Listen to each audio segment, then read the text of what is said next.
Good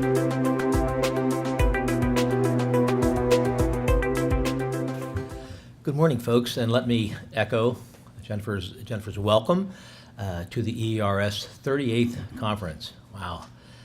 I'm going to answer just a few questions in context. The first is, who is Eleanor Chelimsky? Now, there are folks here who know her, Eleanor, extremely well, a dear friend. But there may be some folks here who are rather new to the field, and it may be a name that is not as familiar. Eleanor truly is a prominent member of the pantheon of evaluators, an extremely marvelous and lovely and charming woman. A Fulbright scholar, she actually began her career as a statistician and doing statistical work for NATO. But her main work over the years has been with the federal government, where for 14 years she was with the Office of Governmental Accountability and produced now hold on to your hats here, over 300 evaluations of government policy at that time. Now that averages to 21.43 per annum. I mean, that's astounding. She served as U.S. Assistant Controller General, as president of the American Evaluation Association, and many other roles. Extremely well published, extremely well versed. Eleanor is just an amazing person, and one of the foremost recognitions that she received was the GAO's top honor, which is termed the award for, quote, and I want to quote this, unparalleled contributions in developing innovative approaches to evaluate the effects of government programs and foster the use of these evaluations. Now, in 2012, not so long ago, Eleanor was scheduled to make one of her many appearances here at ERS and to give a plenary session. Unfortunately, she became ill and could not make it.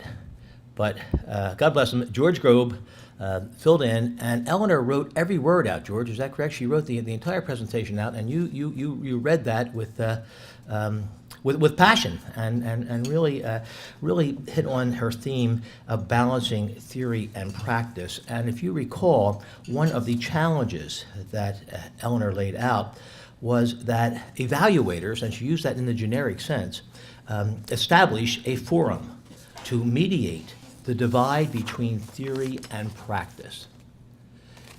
Establish a forum to mediate between theory and practice. Those words echoed loudly in your EERS board members' minds and hearts. And within 36 hours, at the board meeting that occurs immediately after the conference, we unanimously agreed to begin to establish, to inaugurate such a forum. Now, I will admit we violated many of the rules of strategic planning. We didn't quite know how. We didn't quite know how much in terms of time, effort, and finances. And we certainly had a glimmer of a vision, but there were lots of murky kind of places. And then a conversation began. It was truly Deus ex machina, just in the nick of time, but we've altered that to Dea ex machina, because Laura Levitan of the Robert Wood Johnson Foundation began a conversation with us which culminated in funding the Eleanor Chelimsky Forum through EERS. And at that point, Joel Feldman especially started to dig in very hard, and it became very reality-based, and we went to work. And we shot high, didn't we?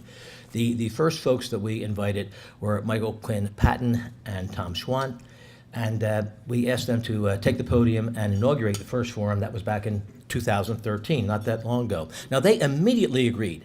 I mean, there was no discussion of stipend, no discussion of, the only discussion was when, so the folks could clear their schedule. And I would like to say that was because of Robert Wood Johnson or ERS, but it wasn't, Laura. It was because of Eleanor. As soon as they heard that word, they said, and Deb Rogg the next year, the exact same thing. And just came because of the dynamism and the charisma largely of Eleanor Chelimsky. So we are thrilled once again to have some marvelous speakers today, and I'm going to ask Jill to take over and do the introductions.